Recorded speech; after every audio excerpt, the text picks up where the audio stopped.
Good morning, good morning, good morning. Welcome back to Coffee and Sports. This is the morning show powered by Wire to Wire Network. I'm the NFL genius, Sheen Walzak, and to my right is the man that knows better.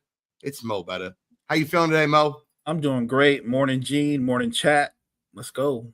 So I have a couple things for today. And I don't know, did you watch the ESPYs last night?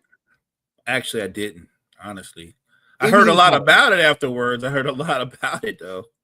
It was incredible. So I have a couple different things I want to share with you. The first thing I want to open up the show with is Shane Gillis's opening of the ESPYs. These jokes were insanity. And some of them people thought went too far. To me, it's comedy. I thought they were hilarious. But a lot of people there, you can hear the mixed reactions. So I'm going to start while we're sharing things out with making you guys laugh and opening the ESPYs with Shane Gillis. Hang on one second. I'm going to turn the volume up. It's the only way I can get like the whole, almost the whole opening monologue on. So let's get started there. If you haven't seen it, it's a treat. Welcome to the 2025 ESPYs. I'm so excited to be here in front of so many amazing athletes. World champion Freddie Freeman is here. Give it up for Freddie.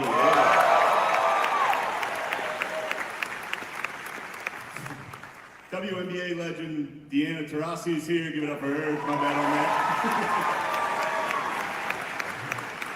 that. SGA is here. Give it up for SGA. Now, everybody sitting around him is in foul trouble. Megan Rapinoe could not make it tonight. Nice. No, we're going to pretend she's a good time. All right. John Jones and Nate Diaz are here. I had a couple drinks with those guys last night at the hotel, and it was terrifying. Donald Trump wants to stage a UFC fight on the White House lawn. The last time he staged a fight in D.C., Mike Pence almost died. That's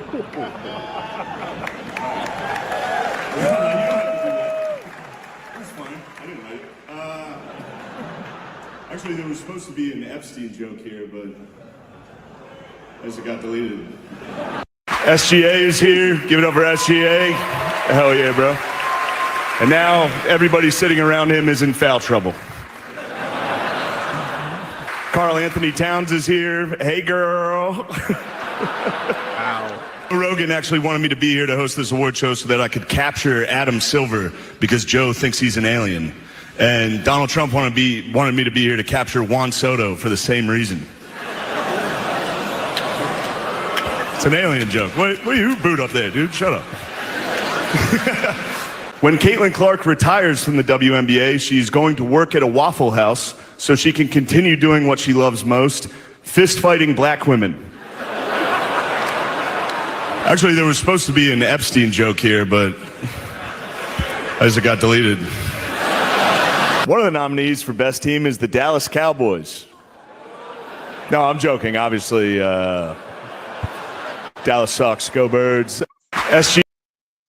All right. I know the whole show, but if you didn't see the opening monologue of the ESPYs last night, they were hilarious. Your thoughts on the few jokes that you heard? Some of them were funny. Some of them weren't funny. Okay. He kind of has that kind of Dice Clay-like humor, so it either hits real well with you or doesn't hit at all. Like if I'm Karl Anthony Towns, I'm like, why that? You know what I mean? Like, you know what I'm saying? Like, what are you implying? Like, I don't know who that's funny to. So last night there was a lot of awards that were given out for best team, best male athlete, best female athlete. And I have a full list of the awards. And Mo, what I want to do is I want to ask you, I have the nominees, and then I have the person that won the award. So I'll start with, some of them are pretty easy. But let's start with best NFL player. The nominees were Josh Allen, who won the MVP, Saquon Barkley, Lamar Jackson, Patrick Surtain. I'm going Saquon. The guy rushed for 2,000 yards and led his team to the Super Bowl. I don't think it's that hard. Okay. That Saquon Barkley is who won the award. So that is correct. I think the ESPY's got it correct. I didn't say it's correct. Our opinions are our opinions. Like we can, right. So like for sure. The best male athlete award. I felt like this was easier than people made it out to be. But I'll read it out to you. Best male athlete was Josh Allen, Saquon Barkley, SGA, Shohei Ohtani. Wow, that's a good field. But fresh in my mind, and he brought them their first championship. I probably would go SGA. They'd never done anything in Oklahoma City, so and he won every award. I think it was between SGA and Shohei. Shohei won MVP and won the World Series. SGA won MVP and won the finals. The difference was Shohei Ohtani won the finals MVP and Freddie Freeman won the World Series MVP. So my answer would have been SGA because he won the MVP, the championship, and the finals MVP. Correct. Exactly. So I agree there. We're good. We're 2 for 2. Best NBA player would obviously be SGA. Best college athlete. I don't have the nominees for this one. I apologize. You're good. But Cooper Flagg won the award. I don't think that's a bad call. You know what I mean? He led the Dukes to the championship. I don't think it's a bad call. We also had best NHL player. Kucherov won from the Tampa Bay Lightning. Best MLB player, Ohtani won. Best female athlete. The nominees were Sydney McLaughlin, track and field, Gabby Thomas, track and field, Asia Wilson, WNBA, and Simone Biles, gymnastics. Well, I'm pretty certain it's probably one of the Olympians. I would go Sydney McLaughlin. The winner was Simone Biles. I don't think that, like I said, I don't think it's a bad call, but I'm just saying who I would have voted for. I hear you. The best comeback athlete, Suni Lee won from U.S. Gymnastics. The Arthur Ashe Award for Courage was given to Oscar Robertson and given out by Russell Westbrook. I love that. I thought that was perfectly done. That's really cool that they have Russ give it out to the Big O. And the Big O's still here to where we can give him his flowers. I like that. 100%. Best WNBA player. I disagreed with this one. They gave it to Caitlin Clark. I don't think she should have won best WNBA player. Most popular? Sure. She is. She's not, but she's not even, I don't think she's one of the 3 best WNBA players yet. Not yet. Correct. Completely agree with you. But so that was a popularity thing, like you said. I agree. Best UFC fighter, Merab. I get it. Best soccer player, Christian Pulisic. Best golfer, Scotty Scheffler. Best tennis player, Coco Gauff. Loved a lot of those awards. But best college athlete, women's sports, Juju Watkins. No issues there. Oh, I love that. Juju won. I'm going to record-breaking performance. Alexander Ovechkin for breaking Wayne Gretzky. Yeah. Goals record. I think that's obvious. But we got the team of the year. And I want to read you out the teams. And I want to, maybe we debate here. I don't know. Okay. Team of the year. The Florida Panthers, who won back-to-back NHL Stanley Cups. The Los Angeles Dodgers, who won the World Series. The New York Liberty. The Ohio State Buckeyes. The Oklahoma City Thunder. The Philadelphia Eagles. The North Carolina Tar Heels women's lacrosse, the United States women's national team in soccer, and the Yukon Lady Huskies in women's basketball. Impressive list. I don't think there's any real wrong answer, but I'm not even a hockey fan, and I'm aware of what the Panthers did in a dominant fashion 2 years in a row. I know that, and I'm not a hockey fan, and I know how hard it is to repeat. I would go between them and the Eagles, but I'm going to go with the Panthers because I just think it's impressive to be dominant 2 years in a row.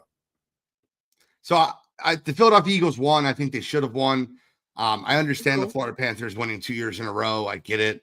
But the Eagles winning in such a dominant fashion, I think, we talked about this last night on Wire to Wire. I think the Philadelphia Eagles are the best team in the last 25 years in the NFL, bar none. And that's not me I've had this debate with people. I've had this conversation with people.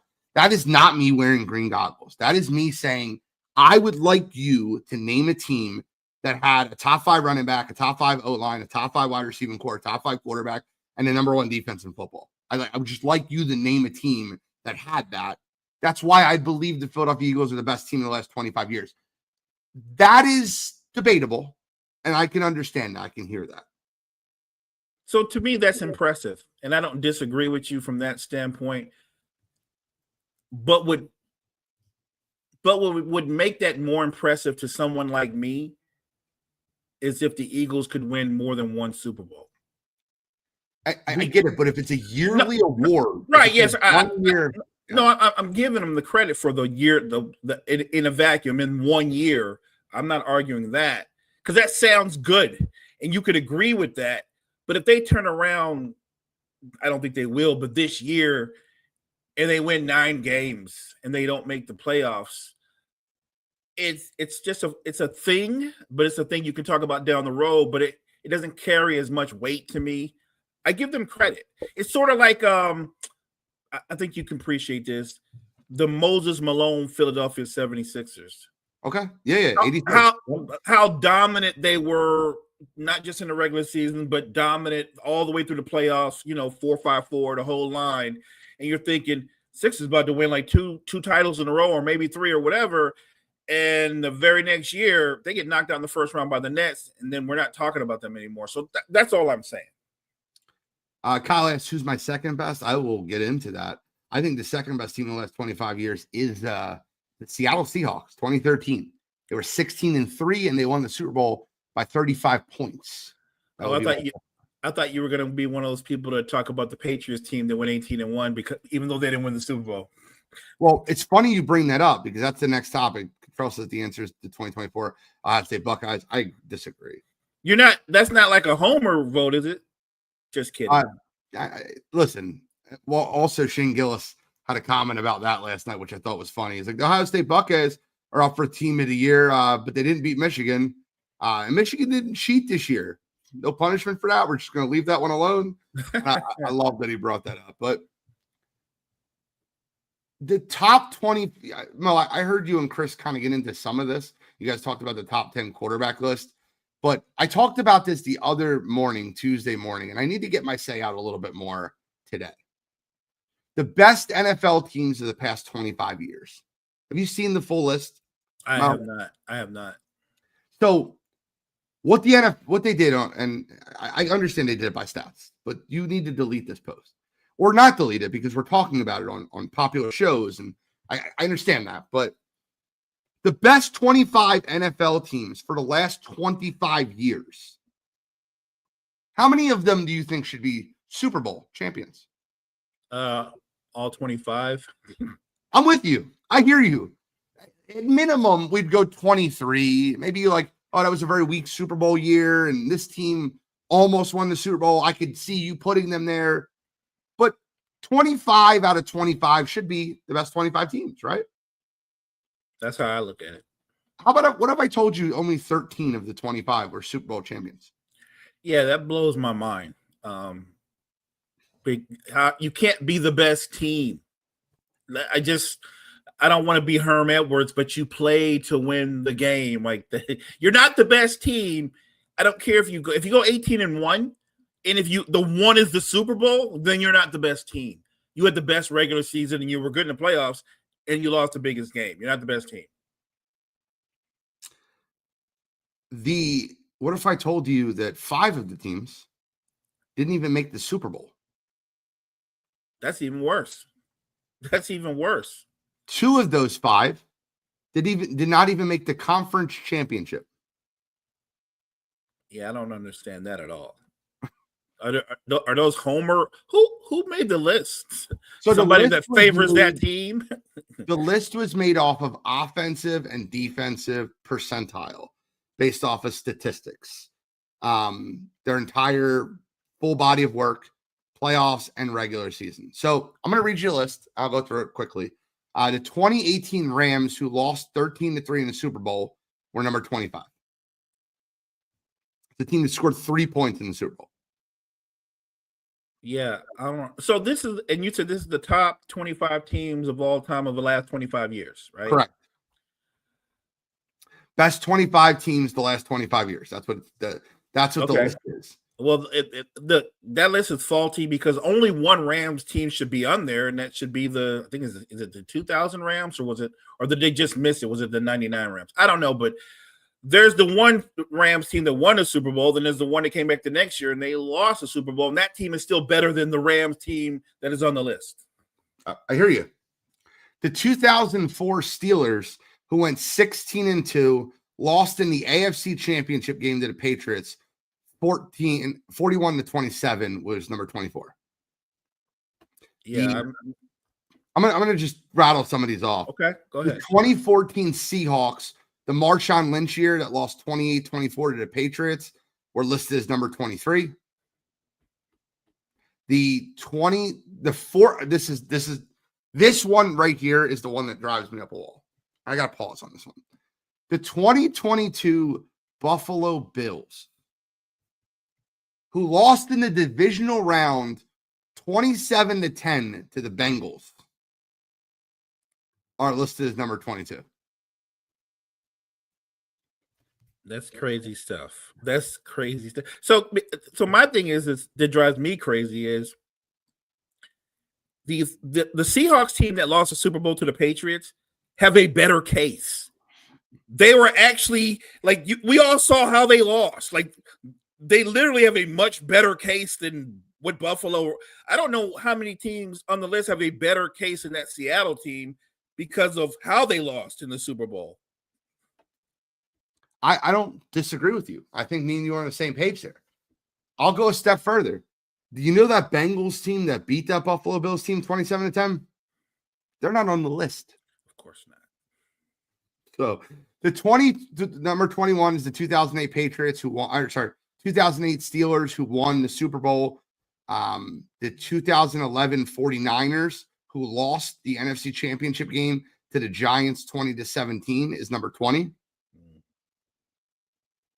It's the Kaepernick taking over a quarterback. The 2015 Carolina Panthers, who lost the Super Bowl to the Broncos, are number 19.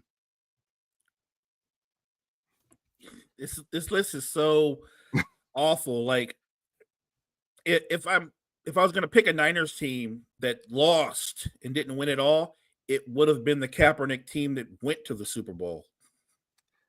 Okay. The 2023 Ravens, who lost the AFC Championship game to the Chiefs in Baltimore, is number 18. Number 17 is the 2022 Philadelphia Eagles, who lost 38-35 to the Chiefs on the paint surface in Arizona.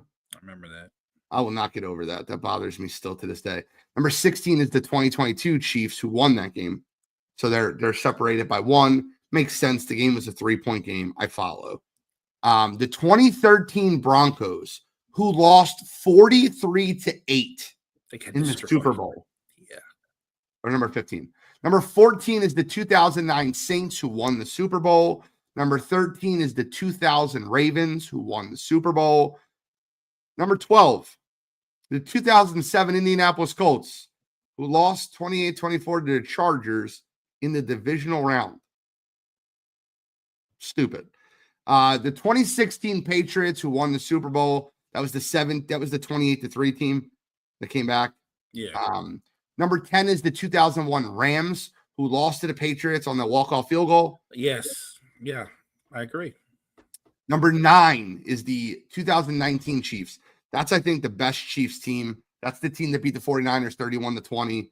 I think that's the best of the bunch, if I'm being honest. The number 8 team is the 2010 Packers, who won the Super Bowl. I want you to follow this trend for me here, Mo.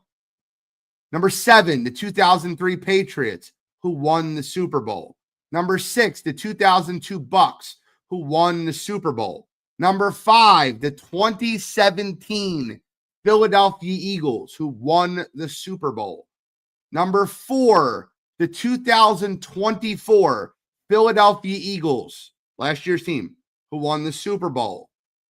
Number 3, and I am okay with having this 2004 Patriots team who won the Super Bowl over the Eagles.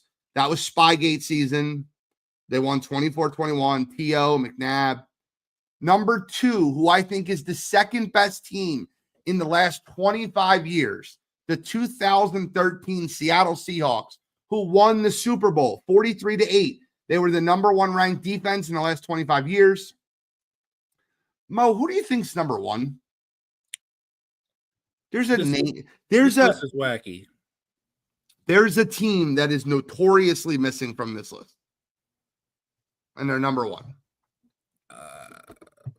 And to be clear, if you're going to have non-Super Bowl teams on this list, this team deserves to be in the top 25. You cannot have a team that did not win the Super Bowl as your number 1 team in the last 25 years. You can't. So the hint is that this team did make the Super Bowl, right? They made it. They lost. That's the hint. And it's you haven't mentioned it already. I have not mentioned it. Pats. It's the 2007 New England Patriots that went 18-1. Lost to the Giants 17-14 in the Super Bowl. You just said it. Yeah, you nailed it. It's frustrating when I see a list like this because I think the ultimate prize is to win the Super Bowl. If you want to tell me that there's a couple weak Super Bowl champions on the list and you think the second best team in 1 year, like great Super Bowl, right? I give 2022 it's roses. The Chiefs Eagles 38-35, both great teams, great Super Bowl. Someone had to lose. That's essentially like I can understand you being like, well, that Eagles team might be better than a team that won the Super Bowl in a down year. I can hear that. Like I said, 22 out of 25 teams should be Super Bowl winners at minimum. To have 12 not be Super Bowl winners and to have 5 that didn't even make the Super Bowl is blasphemous. And to have a team that didn't win the Super Bowl be number 1. That's so wild to me. That's insane to me. If you're going to do this list, they should be on the list, but they shouldn't be number 1. I completely agree with you. So this is just driven off of their stats. This is what makes them great, right? Because that was the year Brady and I think Brady throws for what 50? Is it 50 touchdowns or something in that vein? And Moss has like 18 or 20 receiving touchdowns. It's something insane like that. Yeah. And so their offense was crazy. I get that, but it doesn't matter to me if you don't win it. I don't care. I feel about that team the way I feel about the Warriors team that won 73 games. And people go, well, that's the greatest team. No, they're not. They didn't win anything. They're the greatest regular season team, but they're not the greatest team because they didn't win anything. I could not agree with you even. I could not agree with you more. I think you nailed it perfectly. Mo, did you watch any of the MLB All-Star game on Tuesday night? I didn't. I watched all the festivities leading up to it, but I did not watch the game. It's got to be one of the best All-Star games. Oh wait, I did look on YouTube and see the finish because it came down to the slugging. That was awesome, and that made me regret not watching the game. But no, I didn't see the game. Should the MLB change their extra innings rules? Maybe you go 2 extra innings and then you have a swing off, like a shootout in hockey. Mm-hmm. Like not let it go past 11 innings and get a swing off. Like 3 pitches, you could pick any slugger you want to go up there. For Phillies to be Kyle Schwarber, for the Braves it might be Acuna, and 3 pitches get thrown, and you see how far they hit it. You know, baseball's had this resurgence in popularity in recent years. I actually like the idea of that because I think that would amplify the drama and the tension. The beauty of baseball is that postseason baseball to me brings an intensity that no other sport does. Even football. I love football. But to do that and make it come down to I think that would be amazing. I love that idea. I wish Major League Baseball would adopt that. It'd be like a shootout, right? Like I understand. See, I think that done are the days where I should be seeing 15-inning games. I don't want to see a 17-inning game, a marathon. I don't. Right. Like, give me 3 innings, right? Go 10th, 11th, 12th. The game's still tied after 12. We have a swing off. Correct. Cottrell says that's much better than seeing positional players pitch in the 16 inning. I agree. Give me a swing off. That was incredible. The one thing I wanted to bring to light was when you look at the American League players that were in the swing off, there was no Aaron Judge. It was interesting. Shohei Ohtani wasn't in it for the National League. Mo, do you have any idea why they weren't in it? I only read the story. I know where you're going with that. They bounced. That's kind of crazy to me. They were on a plane. Oh, I didn't even know that much, but I think Chris touched on it a little bit, the fact that they had already bounced. They were not.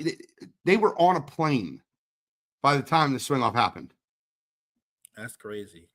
Like, I understand wanting to start your little vacation because you have the next 2 days off. But, like, could you not, like, at least wait another hour until the end of the game? You're the biggest stars in baseball. Yo, how much more fun would that swing off would have been if it was Shohei Ohtani, Aaron Judge? Like, Schwarber and Alonso should be in it for the NL, but the AL had no one. They had Rooker and a couple guys that just shouldn't be in a swing off. If I'm the AL, I have Shohei, I have Dumper. Dumper should have been at Cal Riley. And then Vlad Guerrero Jr. versus the NL of Shohei, Schwarber, and Alonso. That shit might have broke records. I don't want to see Randy Arozarena. Like, what are we doing? That would have broke the internet had they stayed, and you got those names. Judge, Shohei, and the big dump. All that would have broke the internet if they were in that swing off. Baseball needs to figure that out. If you're paying somebody an all-star bonus, I think these players get like $50,000 to like be an all-star and be at the game. You're getting paid $50,000 for a night. That's more than what some people make in a year. Can you just stay to the end of the freaking game? Like, is that hard to ask? I remember yesterday Chris touched on it, and he said that it bothered me. And I said, as a casual fan, it didn't bother me. But if I'm a teammate, I'd like you to just show some. I know it's an all-star game, but we're teammates for this night. Show a little support. Be there. It bothered me. It absolutely bothered me. I do. Today is the anniversary of Angel Hernandez retiring from Major League Baseball. So you remember Angel Hernandez, right? For sure. One of the greatest umpires in the history of baseball. I'm being facetious if you do not know. He is awful. He was terrible. And the umpires union for years kept him around. So what I brought to you this morning, I brought humor. Mo, I am about the humor. I'm about the people. I have a video montage of some of Angel Hernandez's best calls. Best calls. So I'm sorry, shit. All right. Here we go.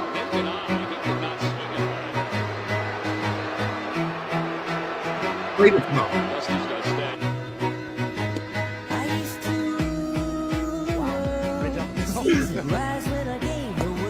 Kinsler looks at a ball outside 1-1, and now he's been thrown out of the game. How about that? All he did was...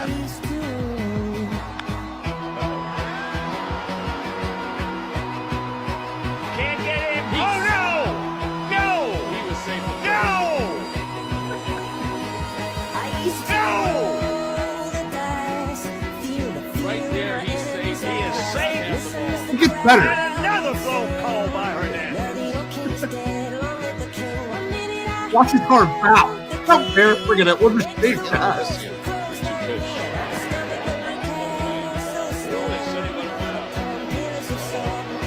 Harper lost his mind. Look at his next leg.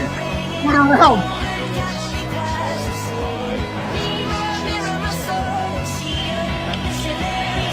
This is amazing. This is the ALDS. 3 straight calls that got reviewed. 3 straight calls.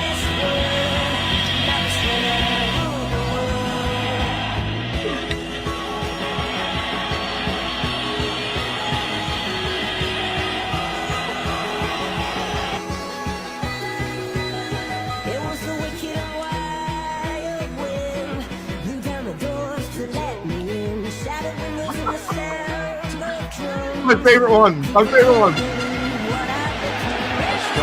Really?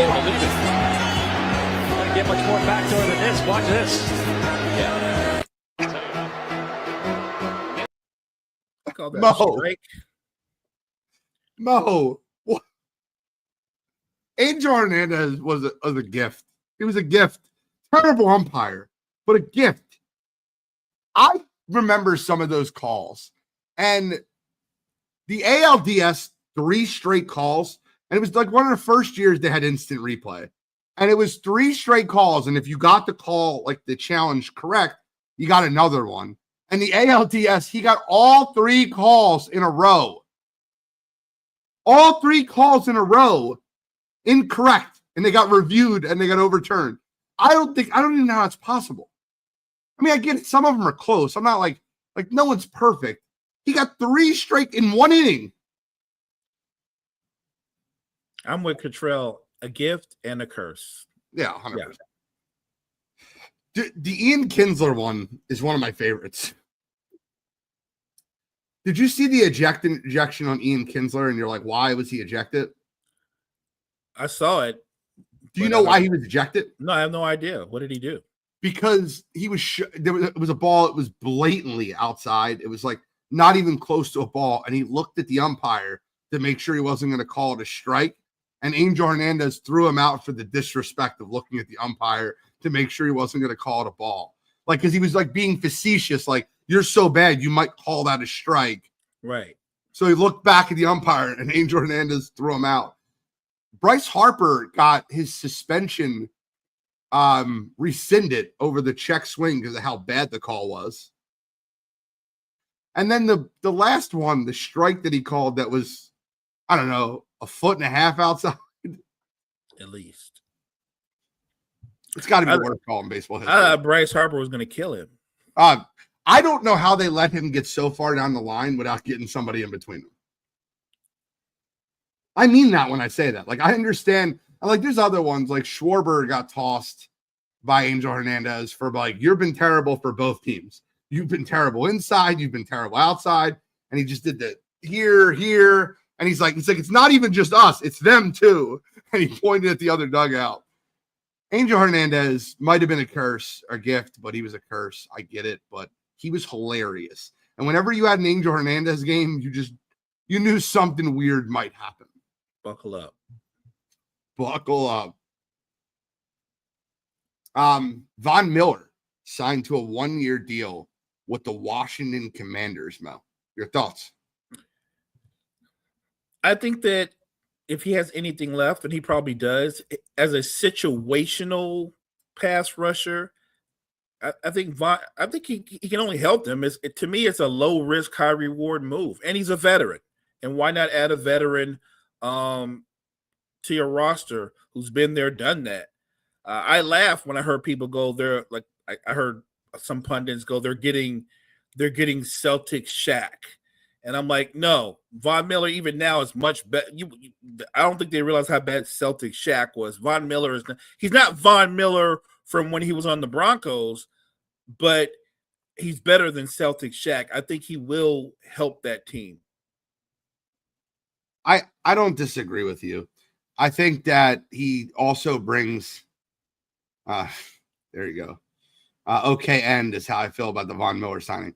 I think he brings something to the table that I think makes a lot of sense, right?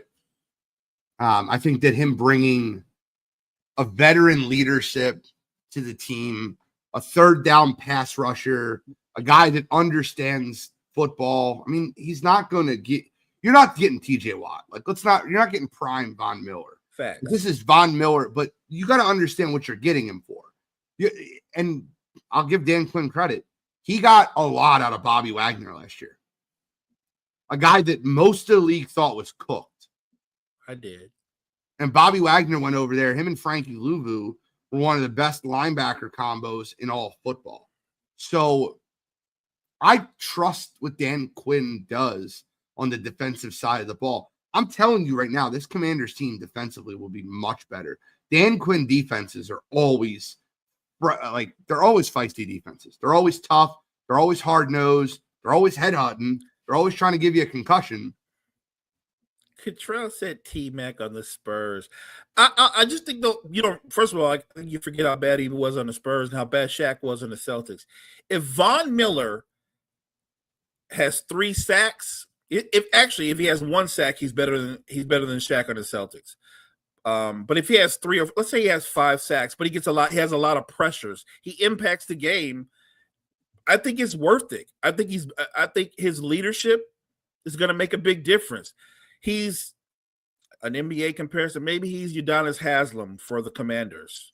And he lends his wisdom to the young guys coming up. But I'm not picturing him as Pro Bowler Von Miller.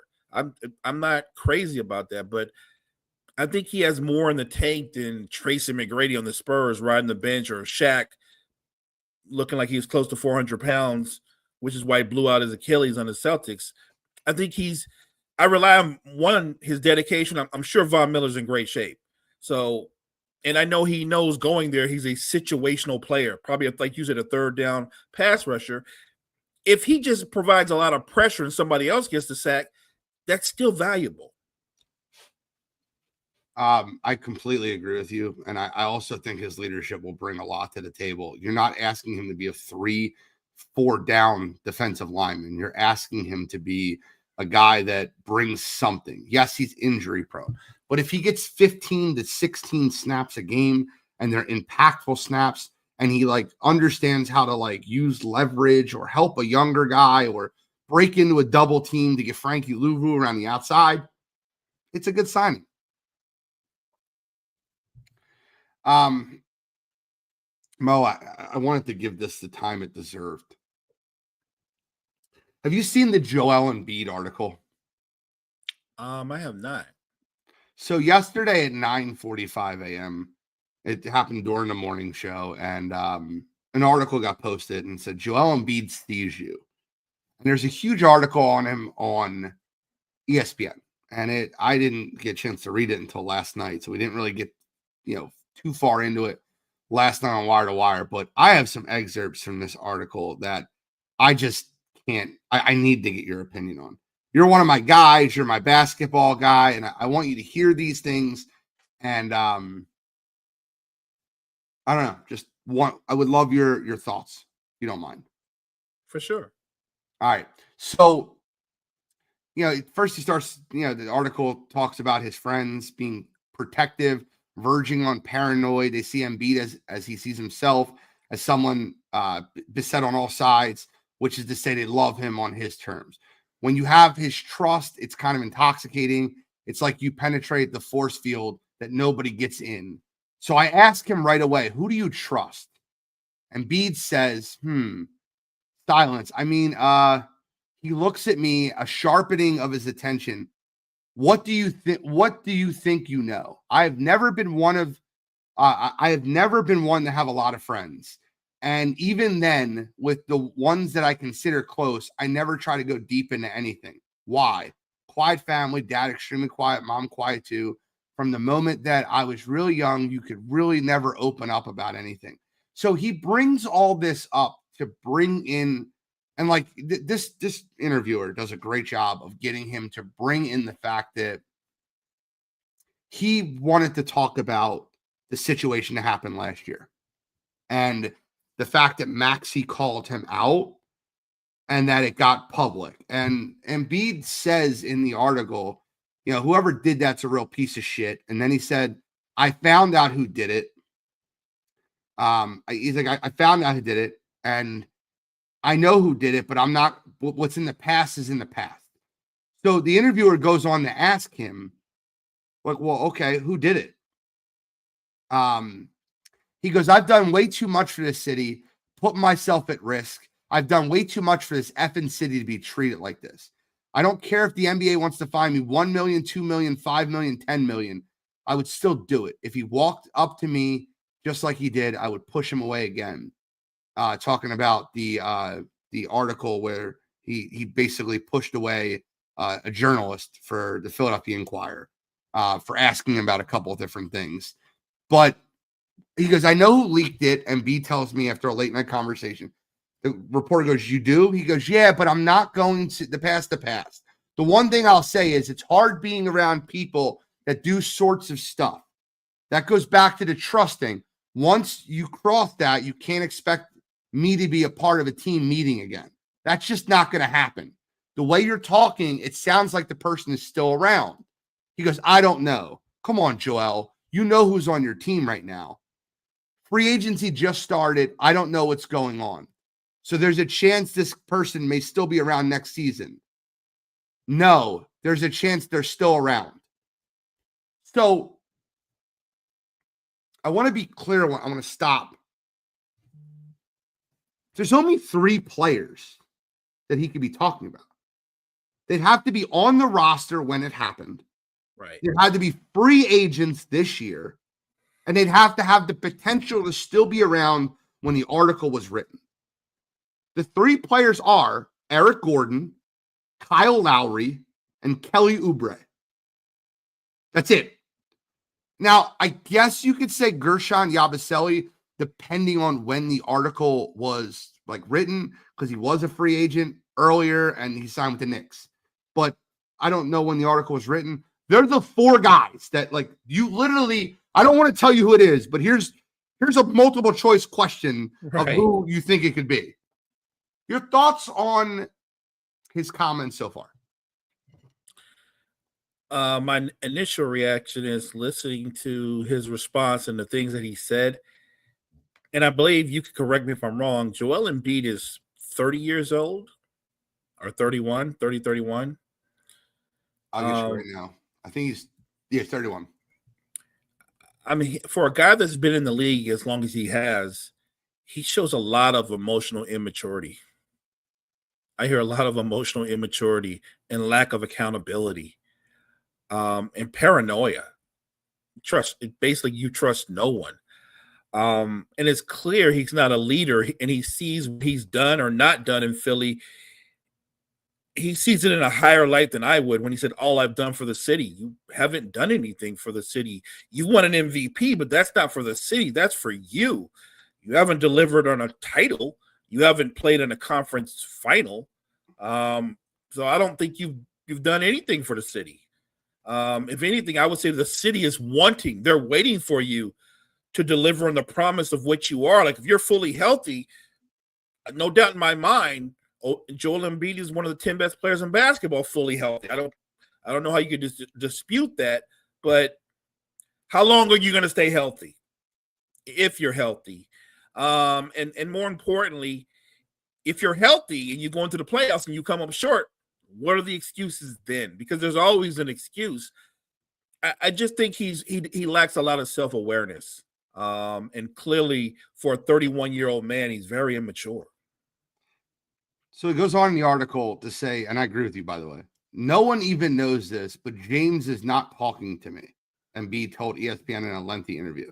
That's the part I don't like about being that guy, because it puts you in the middle of those situations. Because if you ask James, he probably believes I had something to do with him not being here. And I'm just like, I won the scoring title. You won the assist title. We had a pick and roll that was unstoppable. It hurts when you feel like you haven't done anything wrong. When you think you have a relationship like that with somebody, you lose a lot.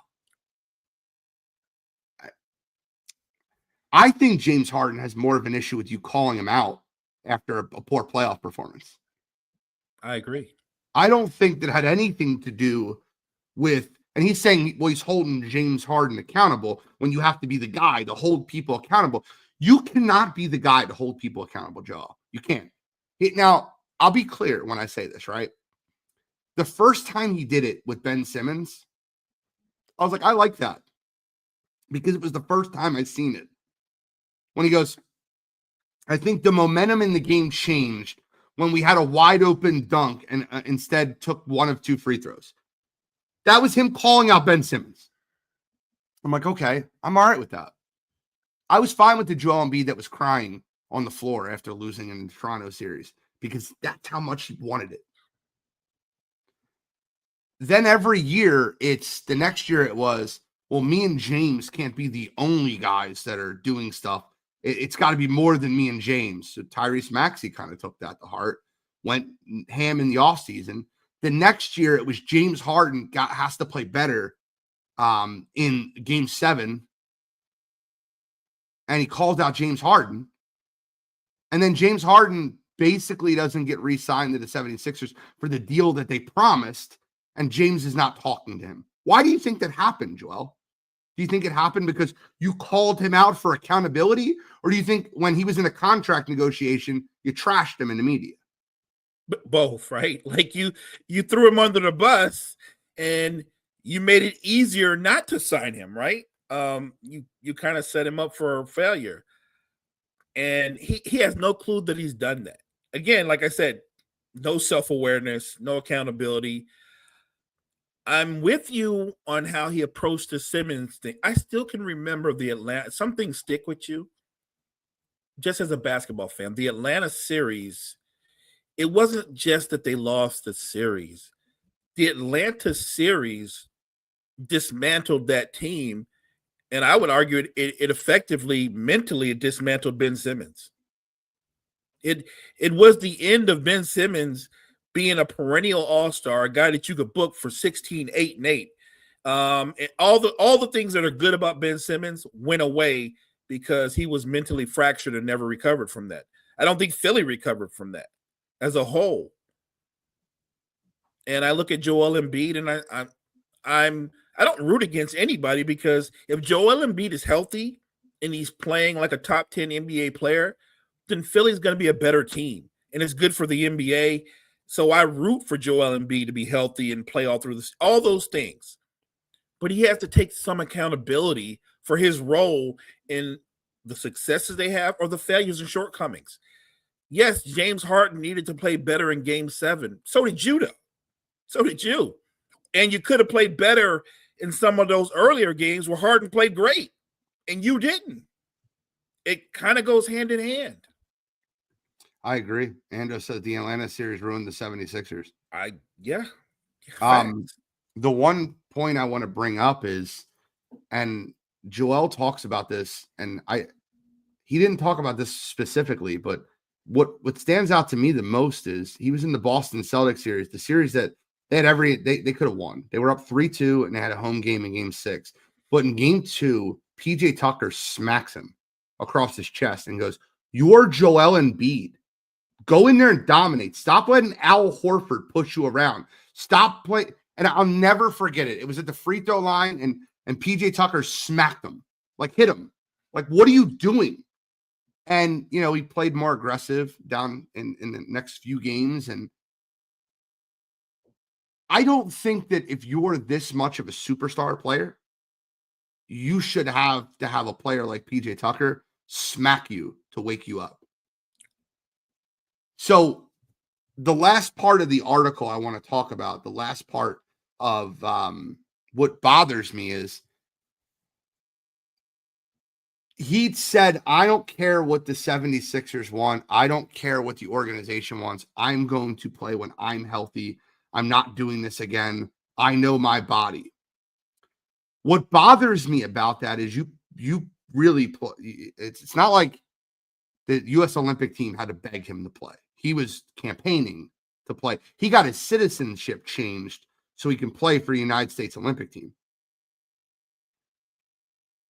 Played every game in the Olympics, whether it was coming off the bench or whether it was starting, and then played 18 games for the 76ers. 18, 1-8. Then saying, well, I'm not going to force myself. I'm not going to rush myself. I'm going to play when I'm ready. It's not making excuses when you're hurt every year and everybody knows it. It's the truth.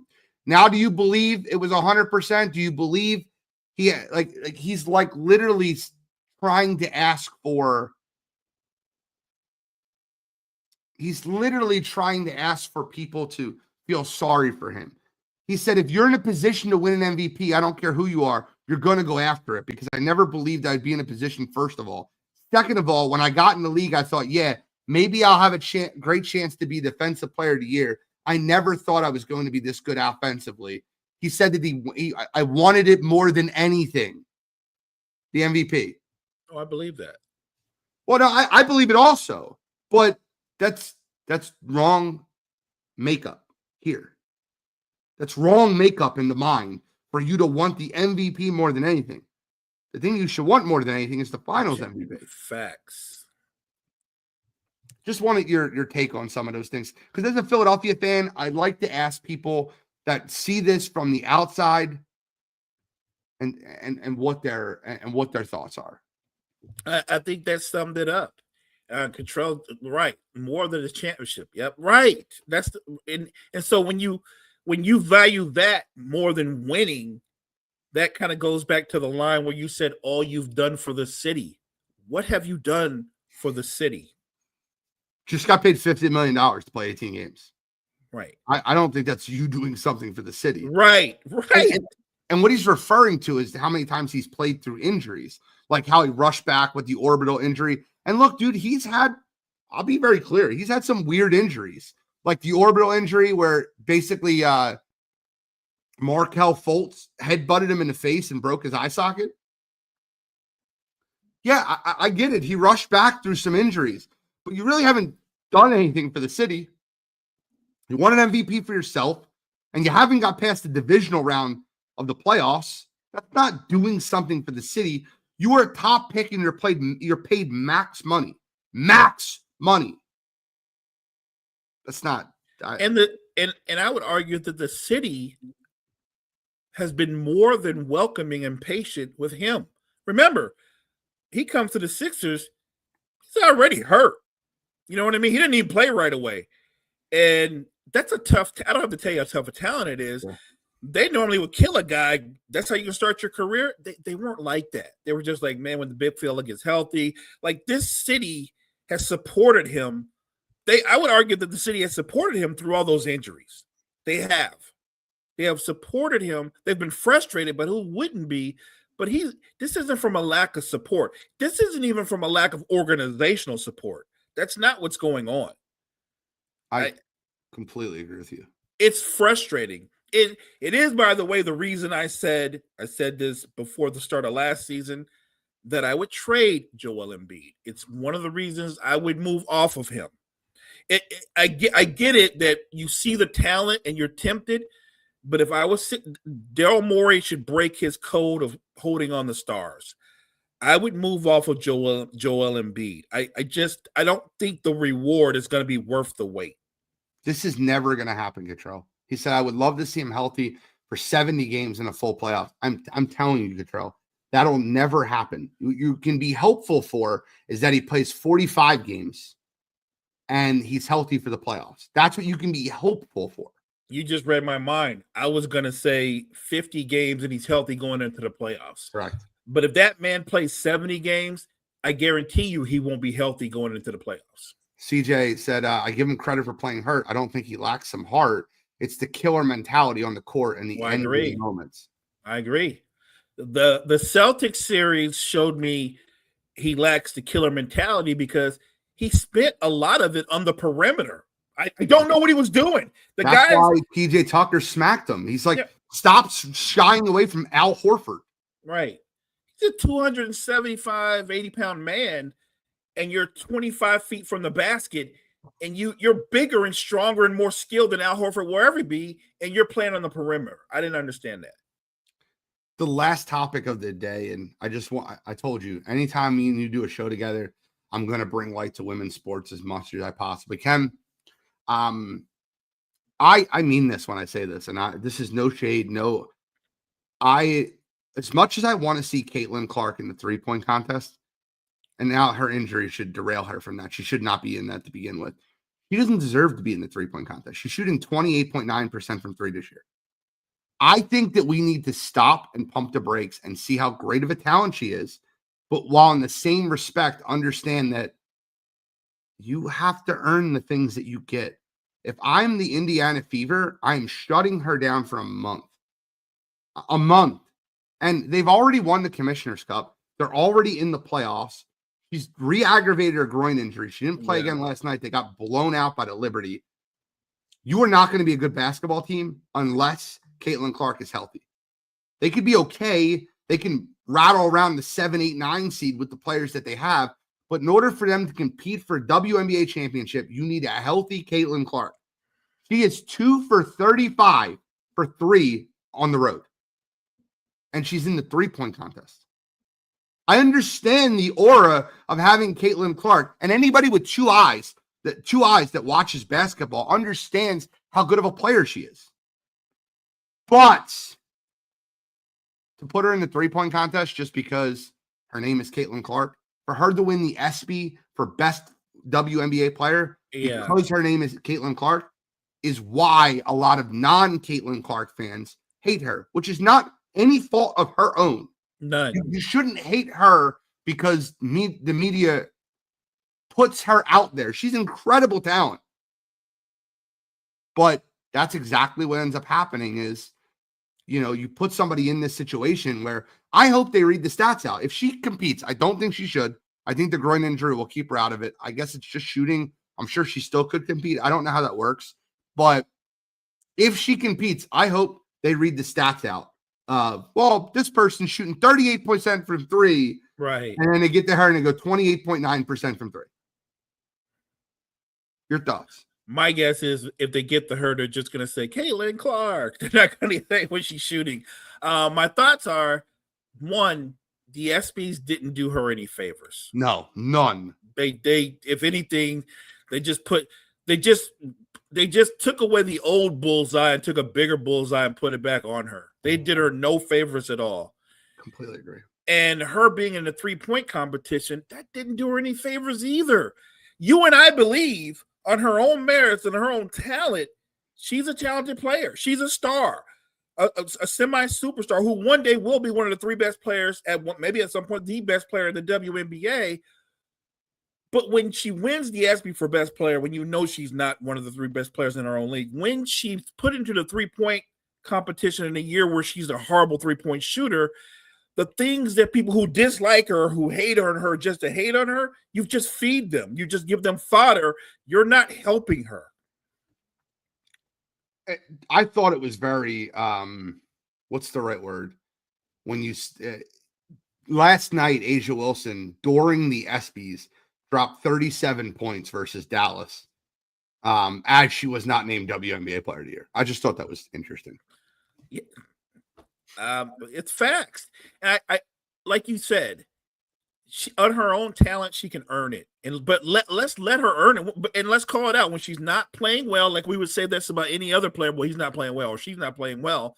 We'll call it out. Caitlin Clark this particular season is not one of the better 3-point shooters in the WNBA, and should not be in the 3-point shootout. And her winning the ESPY to me was ESPN just jumping the shark and just going, it's not even a competition. She's going to win the ESPY because she's the most popular player, because that's the kind of thing ESPN would do. Completely agree. Mo, it's 10 o'clock. What's going on tonight on N1? Knowing Brett and I, we're going to get into the top 100 and get into the top 10 because we talk about how lists drive us as fans.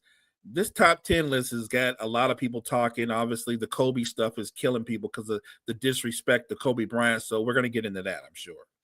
I love that.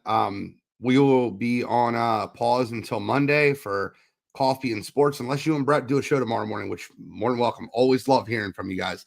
But that's our time. I appreciate everybody in the chat, CJ and Kyle and Cottrell and anybody that's listening on Twitter. We've had a pretty good showing today on Twitter. Thank you guys so much for tuning in to Wire to Wire Network. Coffee and sports in the morning. Mo, do me a favor. Close us out. Thank you guys so much for joining us. Thank you, chat.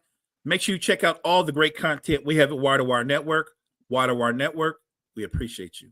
And speaking of that great content, check out our outro video for all our current shows. Have a great one, y'all.